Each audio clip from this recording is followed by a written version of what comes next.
Sveiciens, dārgie skatītāji un klausītāji, jo izrādās, ka mums diezgan daudz arī klausās Spotify.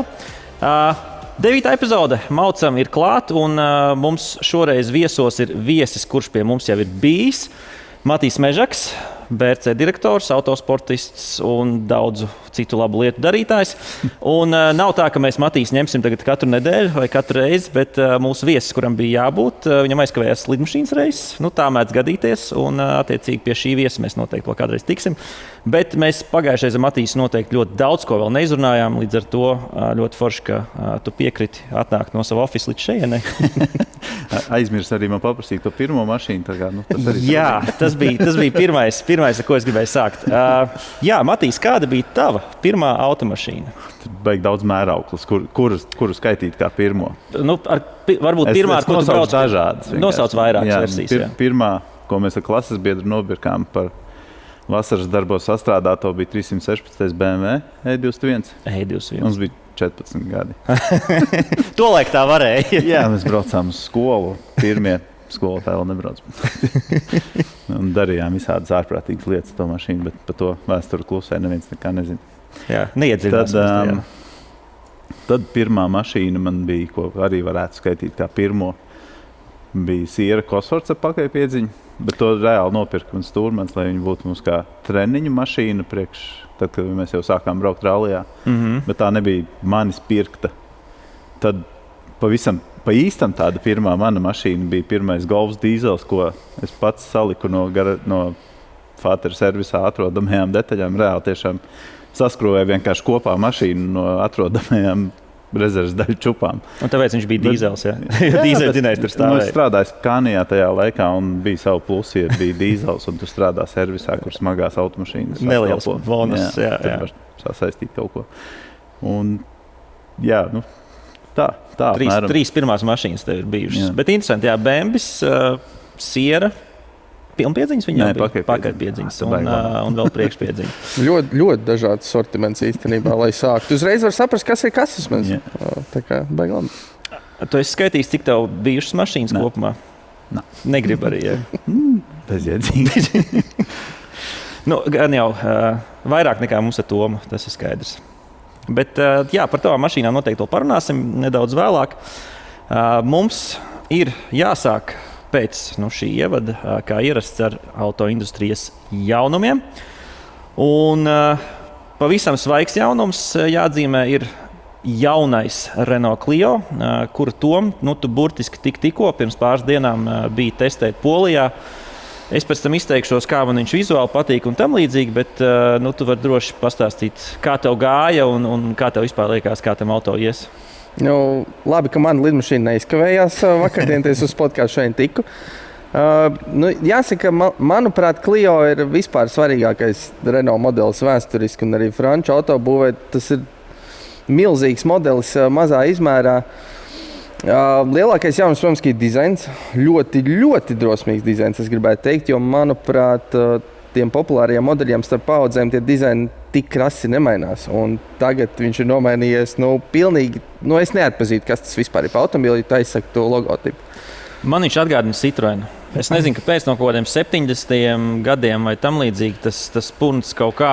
Tur dizainā ir ļoti daudz, kas tur ir Mazda, tur ir Fords, no aizmugures viņš izstāsta kā Ferrari Mazda ir pirmais, kas tur ir daudz. Sarkans varbūt. Arī varbūt. Bet man patīk, kā viņš brauc. Mēs vienu brīdi nomaldījāmies no galvenā ceļa un uz gala punktu braucām pa kaut tur saslošu grants ceļu bedrainu. Un īstenībā auto ir tiešām tāds, es gribētu teikt, sakārtots un nevis ciets, bet stingrs. Tāds pat uz 18-niekiem tu ļoti fēni vari braukt. Un viņam ir interesanti, ka tagad ir, ka tu nevis maini pats ekonomisko vai sporta režīmu vai kā, bet tu ieliec gudrajā režīmā. Un, restīvi, ja tu pats sāc skriet, viņš automātiski ieslēdz sporta režīmu. Ja tu pats sāc sēņot, viņš ieslēdz ekonomisko režīmu. Cik ātri viņš maina tos režīmus? Diezgan ātri. Jā? Viņš diezgan ātri pielāgojas un īstenībā tas diezgan labi strādā, jo, kad es braucu testu mašīnām, tu tur maini tos režīmus, lai redzētu, tagad tu vienkārši brauc kā tu gribi un mašīna tev pielāgojas. Protams, ka tās izmaiņas jau nav pārāk lielas, cik standarta Clio tur var būt, protams.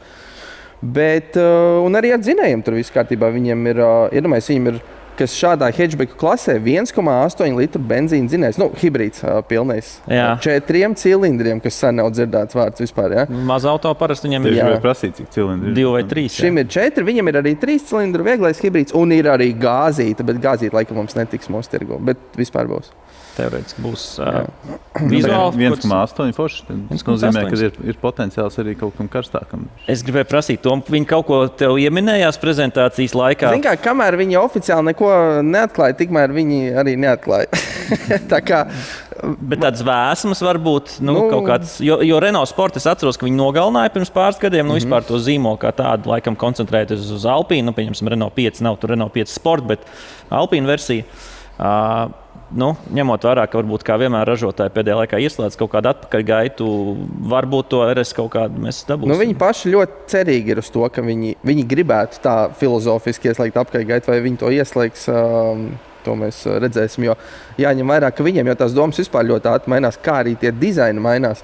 Ja tu atceries, ka, piemēram, iznāca, Austrāls vai Espace, pēc gada jau bija facelifts ar pilnīgi citu purnu jau viņiem tas ļoti ātri iekšēnē tās domas mainās, un kas to zina, kā tur izskatīsies.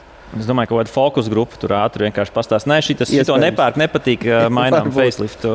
Būs ļoti jocīgi, ja viņi neizmantos savu lielo vēstures bagāžu ar karstajiem hatchbackiem un neizmantos sevišķi pie 1.8 motoru. Tur jautājumi nav, ka tur var uzgriezt tur, cik vien vēlies tagad. Pilnīgi noteikti. Bet, kas attiecās uz izmēru, viņš pēc izmēra ir lielāks kā pirmā Megane. Aizmugurē gan vieta, tev tāpat ar to īsti nebūtu. Tas tur ir skaidrs, bet šādā mašīnā no to arī nevar prasīt. Bet pēc izmēra viņš īstenībā reāli paaudzies. Reāli liels automobīls. Man vizuāli viņš ļoti patīk. Es nezinu, kāpēc. Varbūt tas ir kaut kāds tur... Tas nav gluži retro dizains, kā varbūt iepriekšējie Renault 5, Renault 4 tikko iznākušie, bet kaut kādas, man liekas, retro formas tajā ir. Viņš nav nopaļots, kā varbūt kaut kāda daudz mūsdienu automobīļu vai modeļu. Un, es teiktu, ka ir dzirdēts, ka daudziem nepatīk arī, bet es esmu fans gan priekšai, gan aizmugurē. Salons jau viņiem visiem ir labs. Cerēsim, ka varbūt kaut kāda Alpīna Clio versija iznāk vai Clio Alpīna versija vai kaut kas tam līdzīgs. Tā kā, cerēsim, ka tā būs. Es domāju, ka tirgu gan viņam neies viegli. Vismaz Latvijā, jo es biju iegājis statistikas ALS un man ļoti patīk īstenībā, ka mums tāda iespēja ir. Paldies Auto asociācijai par to.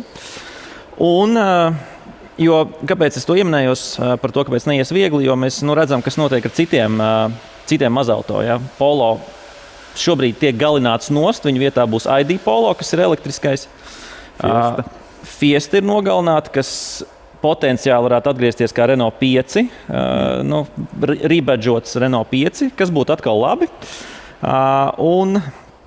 Un vēl citi kaut kādi mazie auto tiek samazināts to modeļu skaits. Tāpēc, ka ražotāji, es atceros, pirms 4-5 gadiem nonāca pie tādas idejas, ka labāk ražot mazāk mašīnas, bet tirgot viņas dārgāk, un tirgot ar lielākām peļņām un tam līdzīgi.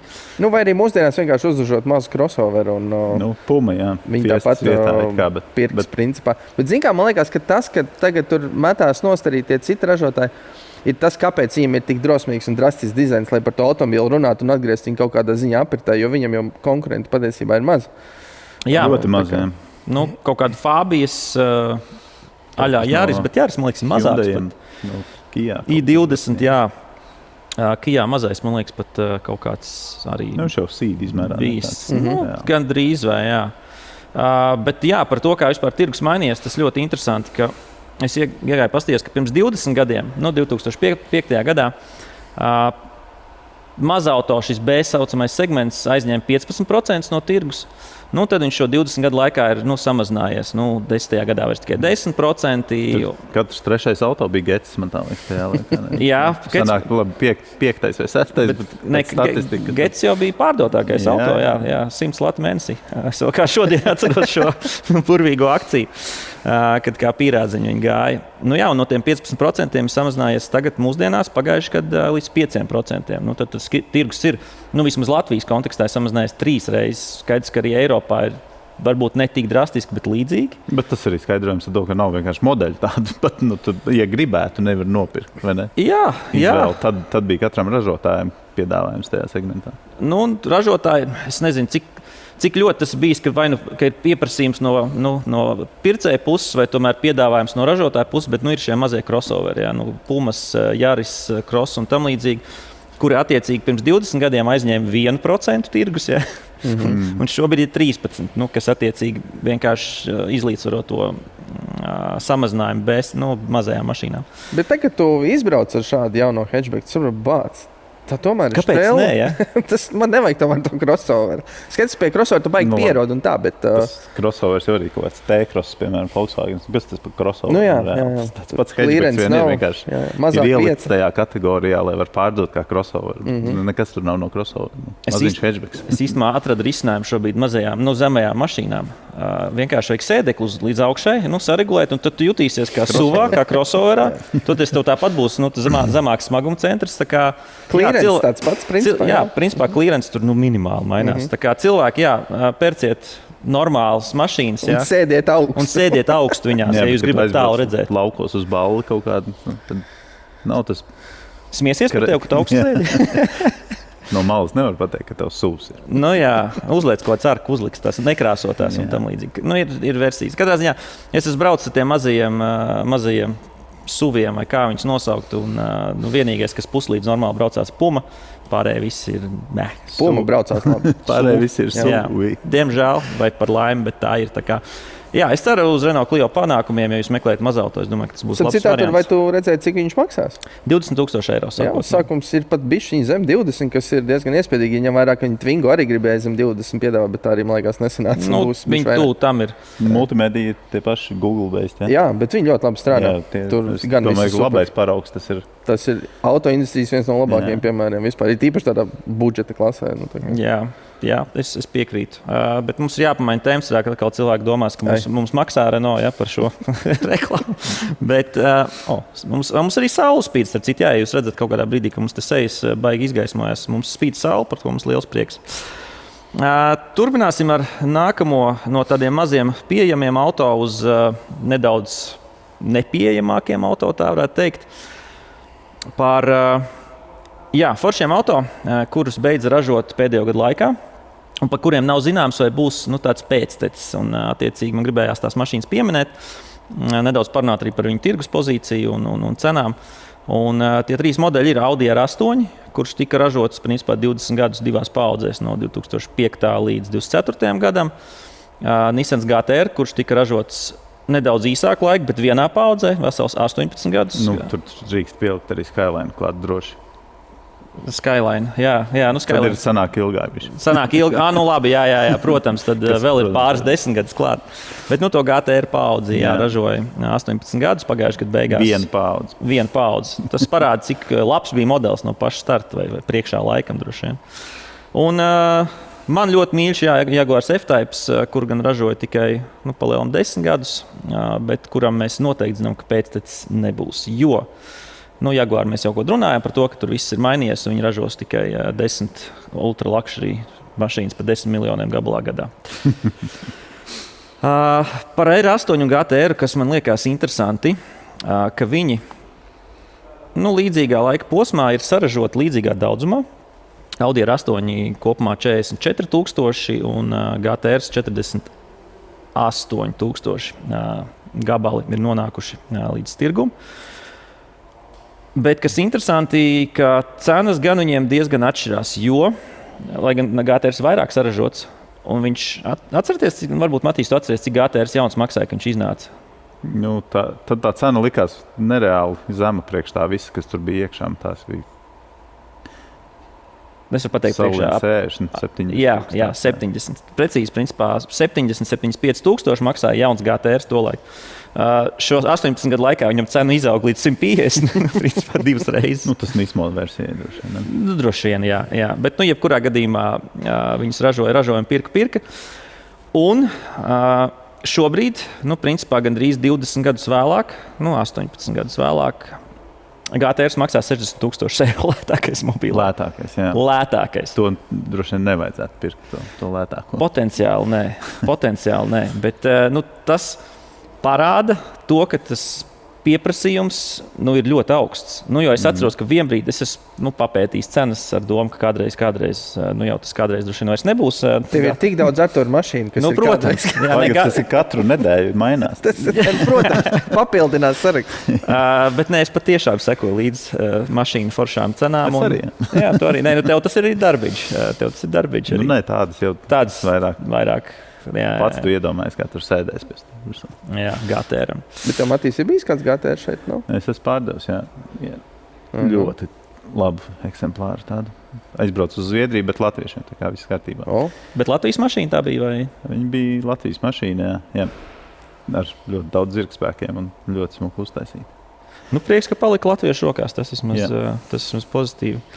Bet jā, ko es gribēju pateikt, bija nonācis līdz 45,000 robežai. Kaut kad pirms kaut kādiem gadiem, un tagad atkal tās cenas ir augšā. Es domāju, ka viņas nekritīs. Visdrīzāk, nekāda iemesla. Tur nav pamatojumi, ceļš, viņas neražo. Un ko es vēl gribēju minēt, ka klīst baumas, ka kaut kādi koncepti ir parādīti. Renderi redzēti jauni, jauni renderi iznākuši. Ka būs kaut ko. Es domāju, ka tas arī tāds brands, kas Nissanam ir, tas GTR nosaukums ir tomēr sevišķi Japānā. Mēs te pa viņu runājam, vēl knapi zinot par to, bet Japānā tas vispār ir kulta auto. Un ASV viņš arī bija ļoti pieprasīts. Tā kā tur daudz. Īsumā arī Nismo vārds jau tagad ir pazudis. Neko jau īsti nevar nopirkt. Man liekas, izņemot Ārija Nismo, kas ir traki. Tas ir. Tu esot braucis tādu. Es, diemžēl, izbraucu, jā. Bet vairs nav. Un tas bija žēl. Tā. Labāks par Springu.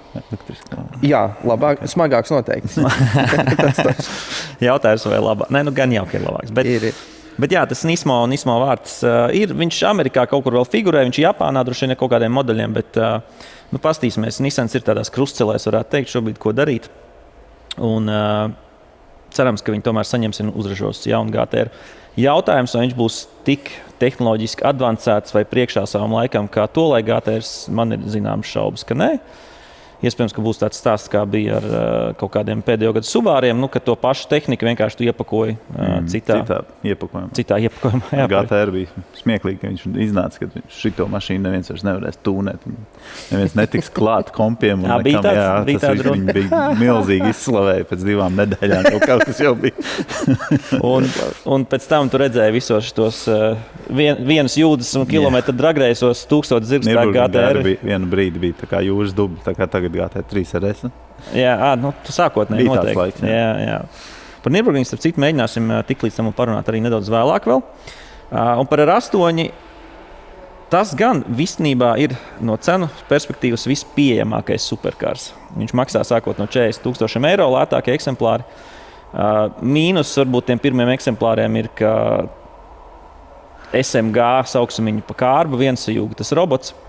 Es gan esmu paskatījies kaut kādas arī YouTube video, kā viņš slēdzās. Nav it kā tik traģiski. Bet, tas nav tā kā BMW, jā, bet, protams, kad tu runā par pirmo paudzi, tad gribētos to manuālo ar geitu. Jā, tā kā vecajam Ferrari arī. Es domāju, ka tas mazais cipars, tie 40,000 šobrīd, tas ir pārējošs, viņš noteikti kāps augšā. Un manuāli maksā daudz vairāk. Es teiktu pat 10, 15, 20,000 vairāk. Bet, ja gribat lētāko superkāru, Audi R8 par 40,000 eiro, tas ir. Es biju reāli pārsteigts, ka viņi ir tik lēti. Likās, ka dārgāk. GTR es neskatos, bet R8 tā piekdienas vakarā joku pēc es dažkārt esmu atvērs. Tas tāds tautas superkārs. Jā. Un es biju reāli, es nebiju sagojis līdz, biju pārsteigts, ka pat tādu ciparu viņi var dabūt. Labi, cits stāsts, kā viņi ir uzturēti tā, bet tīri iegādāties. Zin kā, man liekas, ka uzturēšanas ziņā viņam nevajadzētu būt pilnīgam kosmosam, jo tas dzinējs ir nācis ļoti daudzos Audi. Tas pats dzinējs ir nācis RS4, ja mēs runājam par V8. Nav nekas tik traks, es domāju, arī, jā. Kamēr tu neieliec kādā kokā.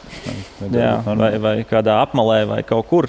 Es domāju, ka arī no superkāriem viņš uzturēšanas ziņā noteikti ir lētākais. Jā, viņš noteikti lētāks par kaut kādu Lambo vai McLaren vai vēl kaut ko. Tā kā mūsu ieteikums pērciet ir 8, kamēr viņi vēl ir lēti.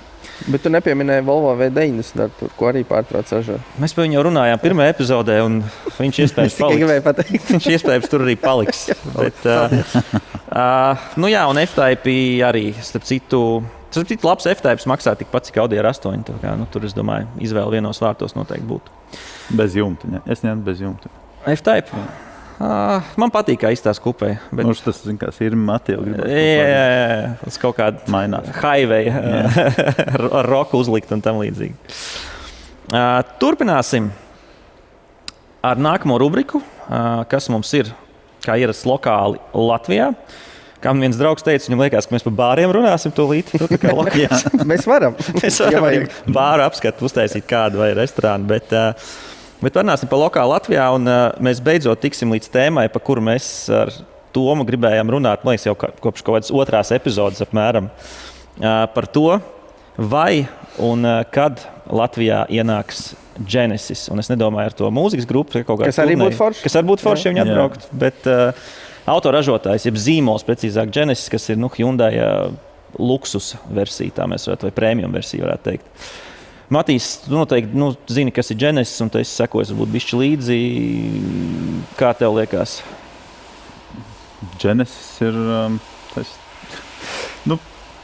tas pats, kas, nezinu, Lexus droši vien.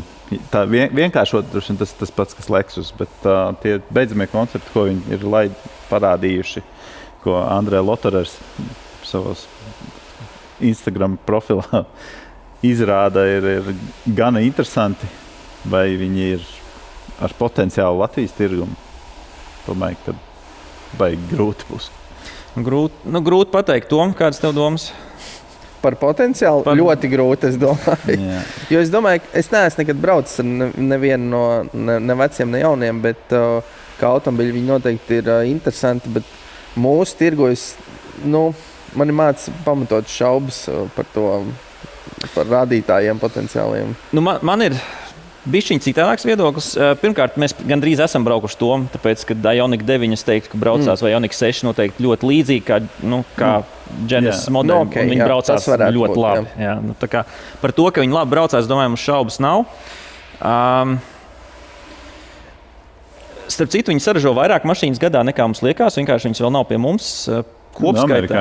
Amerikā ļoti populārs Genesis ir pēdējos gados, un pēdējos 10 gados kopā viņi ir pārdevuši 500 miljonu automašīnu, kas īstenībā ir liels skaits, globāli, ja mēs tā runājam, priekš tādu nišas nosacītu produktu. Un 24. gadā 224,000 viņi no tiem ir pārdevuši. Tas ir labāk salīdzinājums būtu nevis Lexus, bet Infiniti. Infinitīs. Jā, Lexus tomēr ir sanāks zīmols. Un par to, kāpēc Latvijā varbūt nav Genesis, mēs zinām, kas izplata Hyundai, kur dīleri un kuriem dīleriem līdz šim pagātnē ir bijis aplausiens ar Infiniti zīmolu. Ja? Nesauksim skaļi. Un tāpēc es domāju, ka varbūt ir tā piesardzība šobrīd pret to Genesis zīmolu, jo vienīgi tas, ka Infiniti droši vien nebija tik labas mašīnas kā Genesis. Tāpēc man liekas, ka kaut kad viņi atnāks. Un viņi īstenībā arī ļoti lēnām Eiropā izplašās. 2021. gadā viņi ienāca Vācijā, Anglijā un Šveicē. No šī gada viņi būs pieejami Francijā, Itālijā, Nīderlandē un Spānijā. Un, es domāju, ka tas parādīs. Ja tur pirks tās mašīnas, tad viņas varētu arī visā Eiropā parādīties. Bet tu redz, Artur, kā tagad dealer cena pārsvarā. Viņi cenšas pieķert kā Ķīnas zīmols reiz klāt. Tā ir automātika tāda. Mums tagad arī katru mēnesi parādās jauns 1, 2, 3 zīmoli. Jā, mums arī tagad notiek kaut kādas prezentācijas paralēli. Tieši šobrīd notiek ķīniešu zīmola liela prezentācijā. Es vienkārši nezinu īstenībā, cik Latvijas pircējiem izsaka šis vārds. Mums tas varbūt kaut ko izsaka, bet vai vidējiem pircējiem tas Genesis izsaka, viņš par zina, ka viņš nav no Ķīnas, ka tas kaut kas cits. Es neesmu par to droši. Tur būs ko pastrādāt mārketinga komandai visnotaļ. Jā, šobrīd jau Hyundai nav vairs ar... Nezinu, ka viņš pat ienāca Latvijas tirgū, visi uz viņu skatījās, kas tas tāds. Tad tagad caur Hyundai droši vien, kad varētu mēģināt viņu parādīt, ka tas ir kaut kas vēl labāks. Es domāju, ka jā, un ņemot vērā, ka tos Ioniqus, kas ir relatīvi pret citām mašīnām, būtu dārgāk. Nevis dārgāk, bet viņi maksā daudz. Jā, bet kopumā. Viņi ir labi. Bet viņi ir labi, un es domāju, ka caur to prizmu tiešām, ko Matīs teica, varētu mēģināt uz Genešus Genešus dabūt tirgu. Un viss, ko darīja Hyundai saistībā ar Genesis un to viņa sporta nodaļu Magumā, es domāju, ir ļoti labi. Viņi brauks Lemānā, man liekas, ka jau šogad. Jā, šogad jau arī World Endurance čempionātā. Tā kā es domāju, ka tur viss būs labi un interesants. Vēl viens fakts, kāpēc varbūt vispār tādas sporta mašīnas Hyundai'am labas radušās, ko varbūt daudz nezina, kā kopš 14. gada Hyundai'ā strādā tāds Alberts Biermans, kas 30 gadus strādāja BMW un bija arī viceprezidents BMW M nodaļai. Ja? Tāpēc jūs domājat, kāpēc BMW, bet kāpēc Hyundai tik labi brauc pēdējos gados M nodaļu? Tas bija īstenībā iemesls, kāpēc es nopirku jauno Hyundai i30N. Man tā mašīna ļoti labi, nereāli. Žēl, ka mums vairs nav i20N bišķi pat ciet pa maz, bet tie modeļi mums vispār vairs nav. Viņus nokancelē dēļ kaut kādām tām kiberdrošības prasībām, tāpat kā Caymans un Boxsters. Bet arī klīst baumas, ka būs jauni N modeļi, tā kā viss tur būs labi. Tālāk. Ņemot vērā, mēs par mašīnu, kas mums ir fonā, nedaudz parunāsim vēlāk, bet es gribēju vienu tematu izmest, kas varētu arī raisīt diskusijas, varbūt mums komentāros cilvēkiem. Matīs, tev ir bijušas abas mašīnas, STI Imprezas un arī Evolūcijas. Kurš ir labāks? Ak, nē. Samsungs vai iPhone? Un es zinu, kurš no šiem abiem ir Samsungs, un es zinu, kurš ir iPhone. Bet, vismaz manuprāt. Laikam es arī varētu iedomāties, kurš ir kurš, bet ja mēs runājam par Eiropā pieejamiem, Eiropas tirgumu paredzētajiem, tad noteikti Evo tur bez jautājumiem.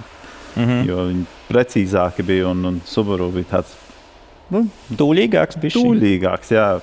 Protams, ka viņus arī varēja dabūt, lai brauc feini, bet arī no uzticamības viedokļa Subaru, tu zini, ka tev būs jātaisa motors. Nevis kad, bet tiešām zini, ka būs. Vai, bet kad, jā. Evo tik traki nav. Tad tie ir pacieš daudz vairāk.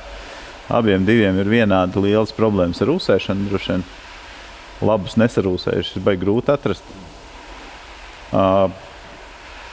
Bet, laikam, ja tu man prasi, kas no maniem auto, kas ir vislabākais, tad Impreza tā Type R, kas bija beidzamais hokejs. Kā tas braucās, tas tomēr bija galvsties pārāks par Evo. Ar ko viņš bija citādāks no parasta Eiropas STI Subaru? Ar visu? Pat ar plānākiem stikliem un skaņas izlūdu. Svaru, principā, piekari. Tur viss bija savādāk. Un, es šobrīd esmu nopircis Subaru atkal. Tā kā, tu redzi, es nevaru pateikt, ka viens ir labs vai slikts, bet jā, viss. Abi divi ir labi, bet ja Eiropas jāsalīdzina, Evo 9 vai Hokkai Subaru, tad noteikti Evo 9. Man ir noteikti, es neesmu ar visām braucis, man līdzīgs viedoklis varētu būt. Bet un arī pat Evo 10, ja mēs salīdzinām beidzamo STI, tad tāpat Evo 10. Jā, bet mums jau tur ir vēl atsevišķs raidījums, man liekas, jāuztais par to, ko nozīmē Imprezām katra šitā te versija, jo pat es esmu viņās apmaldījies. Jā, tad tā manējā Impreza, kas man patikās, tā bija Subaru Impreza, VRX, STI, Type R. Spēc C vēl. Spēc C un virsbūs kods, man liekas, bija S204 vai kaut kas uz to pusi. Tagad komentāros jāatzīstās, kuri saprat, ko viņš tikko pateica. Tā kā, tas ir baigi specifiski. Tur tiešām ar revolūcijām taču ir vieglāk. Starp citu, ja tu iedziļinies, tad pieņemsim, Anglijai nāca FQ 300, 320, 360, FQ 400 versija. Visi tie GSR, MR, RS cilvēki putrojās un jaucās. Tā kā pa lielam mēs varam uztaisīt kādreiz tādu enciklopēdiju. Līdzīgi kā Porsche 911. Jā. Tur arī vēl viegli. Bet tas nozīmē, ka labām mašīnām ir daudz versiju un labu versiju. Tagad es aizgāju apakaļ uz klasikas. Trešā versija, tas sanāk, 96. gada. Kāds pilnais nosaukums? VRX STI, Type R. Version 3. Version 3. Beigās tam var bija jāpieliek. Zils? Nē, balts. Balts. Japāņu STI parasti izstās labi arī balti, jā. Man kaut kā tie zilie nekad nav, man tās varbūt viens ir bijis zilā krāsā Subārs. Pārējie visi tur sudraba balti vai... Tipa pārāk basic, jo visiem ir zils Subārs? Jā, Tom, ja tev būtu jāpērk Evo vai Subārs? Zin kā, pirms kādiem gadiem 15, tā kā man nebija tiesība, pa ceļiem braukāju dzeltenā krāsā evolūcija ar numuru Wind, kā vējš. Es paskatījos, vēl joprojām tas numurs tās mašīnas, tikai mašīna nav gājusi skat jau 10 gadus. Bet tas nozīmē, ka mašīna varētu vēl būt, cerams. Iespējams, bet no tā laika, un tad es arī aktīvi braucu rallija skaties, man ritīgi iepatīkās tā evolūcija. Bet kā skan Subaru, ak, Dievs. Tas ir, jā, tas pārdod, reāli, tas ir traki. Jo īstenībā, kā es M2 nopirku, es vienu rītu iegāju YouTube un ieslēdzu M2 Cold Start, piemēram. Jā. Skaņa ir fantastiska un es nopirku automobili. Ar Imprezu es neesmu nopircis, bet es vienu rītu varētu salūst. Jo tas, kā tas Boxster dzinējs skan, tas ir nereāli. Un tas man tā patīk. Viņš brauc stāv vienalga. Super. Tas, man nav pieredze tā, lai braukšanā es varētu viņu salīdzināt, bet tā ir no ko es gribētu, tad es laikam Imprezu ņemt. Man par Imprezām vienmēr bija. Es biju izbraucis ar GC8 kaut kādu, un es nezinu, vai viņai bija bloķi vai nebija. Pat tādu ledus trasu. Man nereāli nepatika, kā viņš uzdevās. Man to laik bija Evo. Jā, nereāli stūmpurni. Tiešām es domāju, kāpēc cilvēki viņiem brauc. Un tad man sanāca tā laime pagājušajā nedēļā tikt arī uz tādu arī ledus ezeriņa ar to apaļo. Kas tas Impreza, kas visi sauc, ka Mazda 3 vai tam līdzīgi. Pēc Hawkeye, kas nāca, 8. gada. Mums izbrauca tādu ar treniņu naglām, un tās auto stūrējās un vadījās pēkšņi. Un tad man uzlabojās tas skats vai viedoklis. Pacēlās Subaru manās acīs, jā. Es domāju, ka tāpat Subaru man nogalinās par to, ka es tik nievinoši izsakos. No šīs diskusijas nevar tikt ārā dzīves jebkurā gadījumā. Tas gan. Tāpēc vajag abus vienkārši pirkt. Jā, lai stāv abiem vērtība tāpat kāps. Un tā kā ļoti labi par šo mēs vēl bišķi parunāsim vēlāk. Un ja jau mēs runājam par ledu, tad ko es gribēju pieminēt, ņemot vērā, ka ziema vēl ir un potenciāli pāris nedēļas būs, es aicinu visus izmantot iespēju braukt un izbaudīt tos apstākļus, kas mums šobrīd sniegu ledu. Un ir dažādas versijas, kā to var darīt. Var aizbraukt uz kaut kādiem ziemas kausiem, kuriem ir savs šarms, kas mums šobrīd vēl notiek Vidzemes ziemas kauss, Kurzemes ziemas kauss noteikti 333 trasē noteikti ziemas kauss. Varat Latvijas Automobīļu federācijas mājaslapā redzēt visus tos datumus un kalendārus. Matīs, tu esi tādos piedalījies, tur varbūt tas ātrums nav liels, bet tas pats, tagad tikko Rīgas ziemas kauss gonku uzbrauc un tu esi baigi iesprindis, lai tu sameklētu to vietu, kur tur tas sniegs un vēl kaut kas. Un ātrums nav mazs, bet nav liels, bet tu pēc tā brauciena izkāp ārā diezgan noguris. Ne noguris, bet tāds pastrādājis. Jā. Nē, kad man atļauj laiks, es noteikti piedalos tādās pasākumos, bet kas ir? Viņi, protams, ir ļoti specifiski jau, un tur ir tie līderi, ir atstrādājuši sistēmu un jābūt vienmēr jaunām riepām un vēl nezinu kam visam. Es tādā ziņā negribu tik ļoti iespringt, ja man ir mašīna un riepas atbilstošas, tad es aizlaižu. Sevišķi, ja kaut kāda garāka bišķi trasa ir, ja nepatīk tās pavisam īsās, tad principā visu dienu nodirni un saskaiti kopā kilometrus, ko tas nobraucis. Tas ir... To nevajag, jā. To nevajag darīt, tos kilometrus skaitīt. Tādā ziņā, ko ziemas trasītas ir, man tā liekas, ir way to go. Tur ir, tomēr tu vari vairāk pavizināties un arī vairāk pāreksperimentēt to un saprast, kā tā mašīna uzvedās. Tas noteikti ļoti ieteicams ir jebkuram autovadītājiem saprast, kas notiek, ka mašīnai pazūd saķere.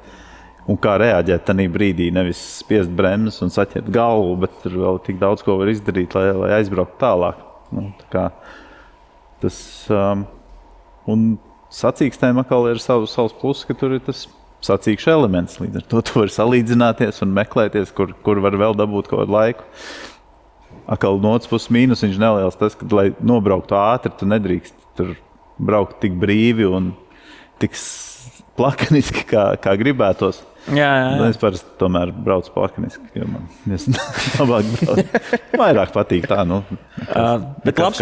bet labs punkts, ko tu minēji par tām arī trasēm, jo, jā, lai tu būtu ātrs arī šajās ziemas sacensībās, vispirms jāpatrenējas, kā arī jebko dzīvē. Un man ir prieks tas, ka mums apkārt Rīgā īstenībā ir diezgan daudz labas vietas, kur to var darīt. Varbūt cilvēki nezina. Varbūt... Šī ziema ir ļoti pateicīga arī. Jā, un varbūt vajag cilvēkiem pastāstīt, ka ir iespējas, ir tā saucamā vecā labā Brīvkalna trase, kur ir apakšā grants, bet viņi tāpat lai ledu un sniegs tur un vispārējais uz Liepājas šosejas, virzienā uz Liepāju. Ledus trases stūri uz Baldonas nosacīta pusi, varētu teikt. Ledus trase, kurā nevar ielūst. Jā, jo viņus liels. Jā, tiem, kam ir bail ielūst, tur ir uz pļavas uzpludināts, un tur es nezinu, cik ir 30 cm varbūt ūdens vai mazāk.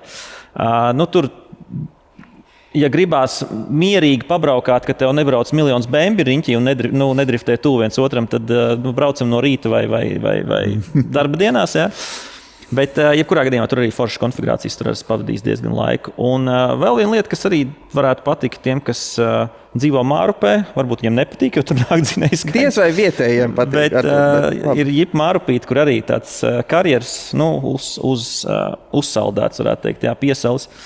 Un tur arī diezgan forša tā konfigurācija. Trešo robu tur mierīgi ar treniņu zāģiem varēja braukt, treniņu naglām, precīzāk. Es dzīvotu Mārupē un man būtu blakus otrs ezers, kurā braukā mašīnas, es neiebilstu. Okay. Tu uzreiz to pasaki, jā.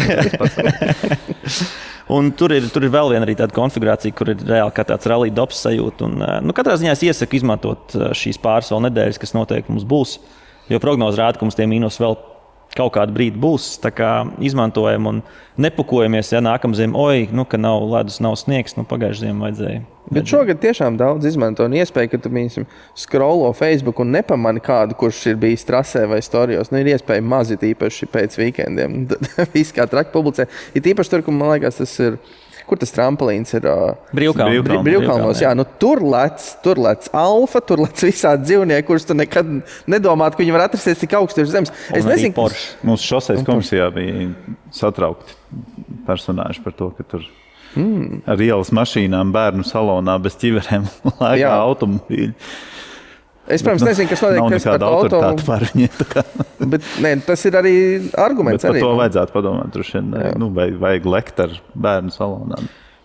Jā, par drošību un principā kaut kādu arī ķiveru lietošanu, tas tomēr ir būtiski un to vajadzētu darīt. Jo tur parasti neatrodies viens tajā trasē. Tā ķivera varbūt pat ir prātīgs solis. Diezgan var noderēt, jā, it sevišķi, ja tu ar kādu kaut kur saskaries. Tāpat tās arī diezgan stipri ieliekot kādā kupenā, ātrumā vai tam līdzīgi. Un arī līdz trasē ir jābrauc uzmanīgi. Tieši vakardien redzēju, ka neatceros, kas tā pa trasi bija, tur grants ceļš. Un līdz trasē jau bija paspējuši saskarties 2 BMW. Un man liekas, ka tieši viens no viņiem bija mans pirmais BMW, kurš tā arī stāsta. Es redzēju, uz ledus trases stūriem brauc, jā, un viens brauc, un galvenais, kas interesanti, tas, kas brauc no trases, tas esot gājis šķērsām. Viens no viņiem bija sarkans. Nebija vēl atzis. Viņš nebija atzis. Jo es parasti, kad es esmu pabraucis pa trasi, braucu, es esmu tas, kuram pīpinu. No aizmugures, ka es braucu, kuriem 50 vai 45 pa pilsētu pēc trases. Un es domāju, liela daļa tā dara. Bet, tā kā brauciet uzmanīgi. Braucam uzmanīgi, tieši tā. Tālāk mums jādodas uz nākamo mūsu rubriku, kas, kā ierasts, ir viena no mūsu mīļākajām, kas saucās Tirgus izaicinājums. Un šoreiz mums tirgus izaicinājums ir no skatītāja, no komentāra. Man liekas, ka tajā epizodē, ka mēs to pateicām, ka mums neviens nedod. Tad beidzot pavērās saplūda. Jā, saplūda. Tā kā mēs esam nākamajām epizodēm izvēlējušies vairāks no skatītājiem tirgus izaicinājums. Un, jā, šis mums šoreiz ir atbilstoši ziemai, es teiktu, jā, pilnpiedziņa, vēlams benzīns manuāls līdz 10 000 eiro ikdienai, bet, principā, arī tāds tomēr dinamiskāks nedaudz automobīls. Un es domāju, ka mēs varam sākt tomēr ar tavu izvēli. Jā. Es domāju, ja cilvēks meklē pilnpiedziņu, tad viņš tiešām grib pilnpiedziņu, nevis kaut kādu puspiedziņu. Līdz ar to klasiku, jā. Tāpēc man liekas, ka šeit varbūt runa par Subaru un šeit varētu runa būt par Audi. Un varbūt vēl kaut ko. Matīs noteikti labāk zinās. Bet viņš nebija specifisks, cik lielu viņam vajag, vai viņam ir ģimene vai nē. Tāpēc es izvēlējos kaut ko tādu, kas varētu darīt visām pasaulēm. Tur kaut ko vēl varētu. Ko tu izvēlējies? Es izvēlējos Audi S3. Sportback, jā. Tāpēc es pieņēmu, ka, ja viņam vajag ikdienai, tad gluži viņš varbūt viens nebrauc. Es tā pieņēmu. Jā. Bet man liekas, ka šis automobils tik labi spēja apvienot ziemas izklaides ar praktisko pusi. Cik vien tu no tik neliela automobīļa varētu prasīt? Es teiktu, ka jā, viņš tāds ļoti labs hot hatch. Viņam ir vecais labais divtrīgais Volkswagen turbodzinājs ar 4 cilindriem, 265 zirgi. Šī ir, man liekas, ka otrās paudzes facelifts, kaut kas tāds, man liekas, ap to gadu, kurš viņš ir gads, 12. gads. Jā. Un konkrētais eksemplārs pat ir smuks, man liekas, ka viņš ir tumšs zils. Es centos atrast. Tu pavadīju laiku beidzot tom. Es vienmēr pavadu laiku, bet tik ilgi Audi nekad savā dzīvē nebija skatījies. Un tagad es pavadīju laiku skatoties. Es domāju, ka atradu labu. Šis tiešām ir, es teiktu, smuks eksemplārs. Jāņem, ne? jā, skatītāji droši. Matīs, ko tu saki par šo paudzi? Ļoti labi. Man brālim šitā bija pirmā mašīna. Ne pirmā, bet viena no pirmajām. Viņš ilgi braukā. Šitam ir ratums, kas man ļoti patīk, Alcantara salons, jo parasti viņiem visiem tāda izsēdāta āda, kas tur spīd un tādā tu negribētu sēsties iekšā, bet te ir burvīgi. Šis ir ļoti labs eksemplārs, 10,900, bišķi virs budžeta, gan jau kaut ko jau var nokaulēt. Kamēr BRC atvedīs mājā, vēl pieaugs bišķi, bet nekas. Jā, starp citu, mums ir opcija. Mēs ik pa laikam metam mašīnas no mobīlas iekšā tirgus izaicinājumā un neesam pieminējuši to, ka, protams, BRC arī viņas var palīdzēt atgādāt par to procesu. Pieņemsim, mēs esam noskatījuši S3. Es tev saku, Matīs, hei, man gribās šo Audi S3 nopirkt, kas notiek tālāk. Aizpildu pieteikumu mājaslapā. Mēs sazinamies ar pārdevēju. Mums svarīgi, lai pārdevējs ir autodīlers, nevis privāta persona, dēļ dažādām atbildībām un teiksim, privāta personai nav nekāda atbildība pret mums, ko viņš tur pārdod. Sūtot transporta pakē, varbūt, ka neviens tur nebūs vairs ar to mašīnu. Ar to mēs sadarbojamies ar dīleriem. Mēs pārbaudām auto gan caur apdrošinātājiem, gan caur dīleru sistēmām, servisu vēsturēm, visu noskaidrojam. Vedam konkrētu auto konkrētiem parametriem, kas ir atrunāts pirms tam. Var iegādāties gan leasingā, gan uzreiz. Avans pirms piegādes ir parasti 10–20%. Un piegādes termiņš ir 2–3 nedēļas. Bet tas cipars, ar ko man jārēķinās, ko pielikt klātai cenai? Mūsu interesi ir 5% no pārdošanas cenas, bet rēķinot kopā ar PVN un transportu, rupji jārēķina 10% klāt pie cenas. Tā pavisam vienkārši. Bet to cenu jūs arī varat pakaulēt lejā? Mēs to arī vienmēr darām. Mēs kaulējamies, mūsu interesi ir konstanti. Līdz ar to, ja mēs dabonam cenu mazāku, tad arī klientam tā mašīna lētāk. Tā kā, tas arī interesanti, ka bieži vien liekas, ka mašīna Eiropā var nopirkt tikai uzreiz un kašā, un tad jāmeklē kaut kāds bagāts onkulis, kuram kaut kur stāv kādā seifā naudiņa, bet patiesībā var arī caur BRC to nevis noteikti, bet to var izdarīt. Viņi atvedīs. Pirms tam tos leasing pieteikumus visu to jau izdarīs pirms tam. Vēl bonus ir, kad ja mašīnai būs visa vēsture un servisu vēsture un saprotams nobraukums, mēs arī dosim no savas puses garantiju gan dzinējiem, gan ātrumkārbai. Tā kā tur vēl papildus safety net. Bonusiņš. Cik ilgi ir tā garantija? Līdz 2 gadi. Normāli. Pa 2 gadus jau būšu mašīnu nomainīgs. Pilnīgi pietiekami. Ok, Tom, tad Audi S3. Viss kā akceptēju. Paldies. Tad Toms man bija, kad tu iedevi šo uzdevumu, man bija tāds off-piste viens piedāvājums Škoda Yeti. Ja tas ir ģimenes auto tieši. Viņš vadās īstenībā pārsteidzoši labi un viņam arī ir turbomotors benzīnieks ar pilnpiedziņu pieejams. Jā. Galīgi nav slikts variants. Šis bija negaidīts. Šis gan bija negaidīts. Tas atgādina kaut kādu tās mazās Fiat Panda, kuras arī nāca Brīvkalnos Viznāšs nav viena Pandas, es redzēju. Nav nemaz tik maz. Jā, bet tīri tāds boxing dizains par to. Labi, interesanti. Ļoti praktisks, bet arī ļoti labi vadās.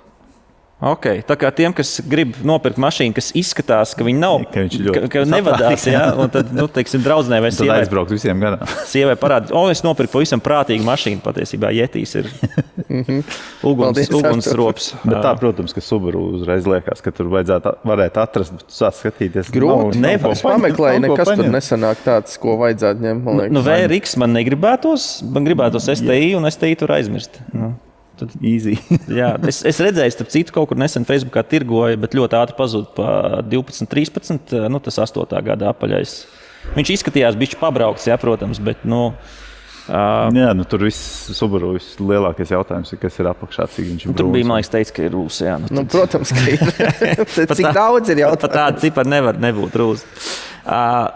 Labi, tas ir Toma variants. Man arī ir interesantāks bišķiņu variants. Toms jau tagad izlasīja noteikti, kas tur ir rakstīts, bet šo noteikti neviens neiedomājas. Opel Insignia OPC. Normandam Rutulim bija OPC. Es viņu pārdevu. Tu viņu pārdevu. Nu, redz, tad visi Atkal. Bet nenormāli ilgi bija jātirgo, baigi grūti gāja. Nu, neviens pat neiedomājas, ka viņam vajadzētu Insignia ar 2.8, labi 2.8, bet turbo vēl. Jā, 2.8 vai 6 turbo pilnpiedziņa. Noteikti ļoti nenovērtēts, es teiktu, automobīls, jo daudz noteikti vienkārši nezin, ka tāds pastāv. Tas hardwares, ko tur dabū par to cenu, ir vienkārši neticams. Jā, starp citu, kas interesanti, es pirms pāris dienām skatījos šo sludinājumu, atradu, viņš maksāja 7,000, tagad jau viņš nometis cenu uz 6,5. Vairāk negaidāt tur. Vairāk nenokrist, tu var nepaspēt. Es varu nepaspēt, bet es teikšu, ka man vizuāli arī viņš patīk. Kaut kādā veidā tur tās proporcijas un visi tie ilkņi tur priekšā un tam līdzīgi. Diski, man liekas, arī dizains. Ar zolīts.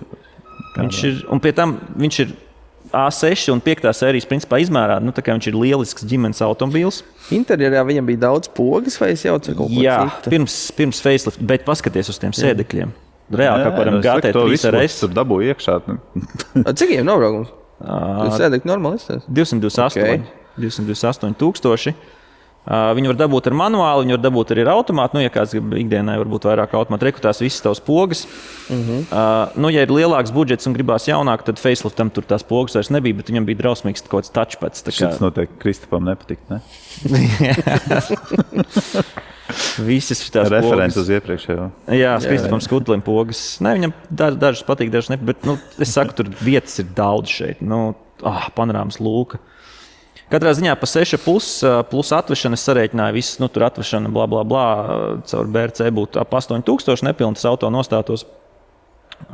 Līdz ar to man grūti atrast kaut ko labāku pa 8,000, ja tu gribi ātru ģimenes auto. Redz, pie kāda dīvaina secinājuma mēs esam nonākuši labākais auto Opels. Opels Insignia. Super. Tagad pēc raidījuma publicēšanas būs milzīgs pieprasījums. Es ticu. Mēs esam kļuvuši jau par auto influenceriem. Jaunais Subaru. Impreza. Principā, ja es nokristīju, man liekas, ka pirmajā epizodā jaunais Evo bija mazs 6 MPS, tad šis mums būs jaunais Audi S4 varbūt. Tu esi apsties, kas ar MPS tirgu ir noticies? Nav kaut kāds satricinājums? Ļoti slikti. Tiešām ļoti slikti. Eiropā. Ir ļoti slikti palicis, tāpēc, ka ir viena mašīna. Ir palikušas maz, un viņas jau ir dārgas kļūst. Paldies, Artur. Jā, nepaspēju nopirkt. Bet starp citu, kaut kas man teica, ka redzējis Rīgā mazas 6 MPS. Es negribēju tam ticēt, bet ir bijuši, jā. Bet tagad, tagad vēl muzejā varbūt. Nezinu. Uz ziemā es neticu, ka kāds Tolmetā. Jā. Varbūt kāds tur redzēja potenciāli. Bet starp citu, ja kādam varbūt mājās ir mazas 6 MPS pa labu ciparu, varat mums uzrakstīt. Esam gatavi izskatīt. Tā kā tas, par šiem mūsu tirgus izaicinājumu automobīļiem. Tā, ejam tālāk, un arī turbo pilnpiedziņa manuāls benzīns. Mums ir arī BRC nedēļas auto, tematiski tieši tā. Tie, kas mūs ne tikai skatās, bet arī klausās, tas ir melns Mitsubishi Lancer Evo 9, FQ320 versija. Kas uzreiz pasaka, ka tas ir atbraucis no Lielbritānijas. Jā, ir bijis UK oriģināli šis auto. Bet kvalitatīvi un labi pārbūvēts, es varētu teikt diezgan droši. Es arī zinu mašīnas īpašnieku, un tur ir diezgan pedantiski pieiets tai mašīnai pēdējos gados. Tas ir jau ļoti sen darīts īstenībā, jā. Kādā ziņā viņa nav sarūsējusi, viņai ir apakša diezgan laba, un viss viņai ir smuki. Un braucās viņa arī lieliski. Man bija tas prieks, ka man ar viņu izvizdināja. Man liekas, viņa nepilna kaut kādi 400 zirgspēki. Kaut kas uz to vājprātīgi iet. Es esmu braucis arī ar ātrām mašīnām, bet viņš iet vājprātīgi. Es vispār uzskatu, ka šādām mašīnām 400 zirgi ir tas, ko vajag vairāk. Pilnīgi kosmos nevajag droši vien. Pilnīgi liek. Nevar izmantot un trasē. Tāpat tā mašīna ar lieliem zirgiem nebūs ātrāk. Bet tu daudz mazāk mainīs, piemēram, puses un difus. Tā kā... Bet kā tu, Matīs, no pircēja viedokļa redzi, tas, ka ir pārbūvēta tā mašīna no Anglijas, tas vispār ir būtiski vai šādām mašīnām tas nepārāk? Būtiski tas ir tikai, ja tavā tirgu, kur tu gribi pirkt viņu, piemēram, visvairāk viņi skatās uz ārzemēm, vai tu viņu var tur noreģistrēt. Tas ir vienīgais būtiskais manā skatījumā. Viņu lielākā problēma īstenībā ir pat cik UK šīs te FQ versijas taisīja no Japānas mašīnā viņiem ir īsais vinkods. Viņiem nav 17 zīmju, bet tas... Ko tas nozīmē? Līdz ar to daudzas Eiropas valstis atsakās viņus reģistrēt, jo viņiem sistēmā nevar ievadīt vinkodu īsu. Un tu neko nevar izdarīt lietas labā, ja? Nē. Nu, domā, piedauzīt kaut kādu. Mazums kāds. Nulīts vienkārši kaut kāds viennieks. Bet visādi citādi man pašam ir bijušas pārbūvētas mašīnas. Ja tas ir izdarīts kārtīgi, tad tas tāpat kā, amortizators nomainīt. Ja tas ir labi izdarīts, tad absolūti nekāda stresa par to nav. Jā, galvenais ir to pārbaudīt un vienkārši noskaidrot no īpašnieka, kur tas ir darīts, kas to ir darījis. Aizvest pašam uz servisu pie kāda eksperta, lai tas apskatās, vai tur nav, ar mēseli izdauzīts caurums. Vai ar izolēnu vadu satīt kaut kādu. Jā, tas ir galvenais to vadiem arī. Bet, ja tas ir izdarīts labi, tad nav stresa. Jums ir pietiekami labas vairākas vietas Latvijā, kas ar to nodarbojas profesionāli, teiksim, pat varētu teikt, dara un kas arī šīs konkrētās mašīnas labi pārzina. Un par konkrēto mašīnu mēs varam viņu atvērt un paskatīties. Es redzu, ka man saule spīd, bet viņi tūlīt tās norietēs un tad jau būs labi. Tev iedegums tagad. Man forši, tieši pavasarim nākot. 5. gada, tad viņi sāk ražot, vispār viņas ļoti īsti ražoja 9. No 5. līdz 7. gadam vispār ražoja tikai 9. Un tāpēc arī viņas ir salīdzinoši maz, protams. Skaidrs, ka vienā brīdī viņam arī cenas bija nokritušās līdz 20, 25, kaut kas tāds. Šobrīd šī ir lētākā evolūcija 9. mobilē, kas bija iegājis pastīties šorīt. Un noteikti nesliktākā, jā, ir ap to ciparu ap 35, 37,5-40 grozās vēl pāris, bet es teiktu, ka šis... skaidrs, ka tās arī vienmēr visi saka, tā cena tipa vai tad augs, viņa nekritīs. Stabili vairākus gadus un skatoties tendenci, ka vēl pirms 2-3 gadiem viņas gāja pa 30. Viņi kritīs cenu tikai tādā gadījumā, ja tā mašīna tiks izmantota pa sāli un sāks rūsēt vienmēr. Vai netiks apstrādāt kārtīgi. Viņi jau var izmantot pa sāli un ezeru. Piemēram. Jā, cevišķi, jo skaidrs, ka ir daudz, kas viņām vairs nebrauc pa ziemu. No otras puses, tā mašīnai ziema tieši ir stihija, kad viņi ir visforšākā, bet labi, tas jau atkarīgs no kā. No vadāmības viedokļa, tas no tādiem rallija homologācijas automobīļiem, tas man tā ir viens no augstākajiem punktiem vispār. Kā viņš braucās, kā vadās. Bet kā tas nākās? Es sēdēju Alūksnes rallijā, naktī bija augsts, un pabraucu garām evolūciju, vēl viena evolūcija. Es sēžu, domāju, kā tas nāks, ka ģimenes izmēra automobils 4,5 metrus garš. Rallijā ir tik iecienīts. Kā nevis kaut kāda sporta kupeja, bet šitāds milzenis tiek uzskatīts principā par vienu no labākajiem automobiļiem. Kā to var izskaidrot? Jau milzenis man tā ir, bet mēs varam jautāt to droši vien Japāņiem, kas tajā brīdī izdomāja attiecīgi. Ka tā vajag uztaisīt. Impreza jau arī ir liela, ja tu salīdzini ar mašīnām, kas... Jā, bet tas man liekas, nāca vienkārši no 90. ka tolaik, un es domāju, homologācijas un viss tas... Pārāk maza mašīna jau arī nav labi. Droši vien kaut kādos faktoros. Jā, nervozi. Šitā tu ieliec un viņi turās. Es vienkārši skatos, kādas VRC mašīnas, cik maziņas palikušas, kādas bija kādreiz cik daudz aero tur ir virsū. Tur tomēr tas viss to viņi palielina beigās. Vēl par cenām interesanti runājot, ka jauns šāds pirms 20 gadiem Latvijā maksāja principā tikpat, cik viņš maksā šobrīd. 3,600 vai kaut kas tāds. Tā kā šis ir auto, kas ir saglabājis svērtību, ja tu viņam esi sekojis līdzi un viņš nav pilnībā izrūsējis. Jo tolaik 5., 6., 7. gads viņas tirgoja ap 30-40 gabalus gadā Latvijā pat jaunas. Un pat baņķieri tolaik brauc ar evolūcijām. Tas ir labs rādītājs. Jā. Tā kā, varbūt ne pēdējais brīdis, lai nopirkt Evo 9, bet noteikti... Bet nevajag atlikt, ja jums tāds sapnis ir bijis, jā. Tālāk, ņemot vērā, ka Matīs, tu mums esi kā viesis, tad mēs varētu noslēgumā pasākumu ceļvedī parunāt par 2 lietām vai vietām, kur tu esi bijis pēdējos gados un kas man likušās interesants un pašam saistošas.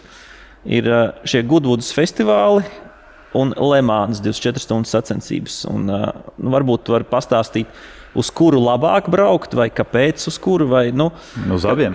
Uz abiem, bet ja tev jāizvēlas, teiksim, šogad uz vienu aizbraukt. Es šogad braukšu uz members meeting Goodwoodā. Tas kaut kas ekskluzīvāks izklausās. Tas ir pavasarī pirmais tas pasākums. Tur nav tā štātēšanās ar apģērbiem 60. gadu stilā. Viņiem mašīnas ir, kas piedalās, ir jaunākas, tur līdz 90.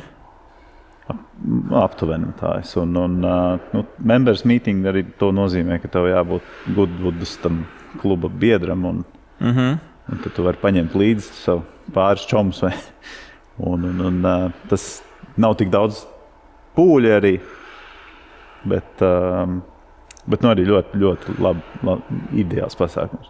Mašīnas protams, Revivals ir, manā skatījumā, tas ir vispār vislabākais pasākums, kurā var aizbraukt saistīts ar mašīnām, jo tu redzi muzeja eksponātus un 20 miljonus vērtus auto, kas brauc pa trasi, kam sēž pie stūres izbijušais vai esošais F1 pilots un bliež no visa spēka ar viņu.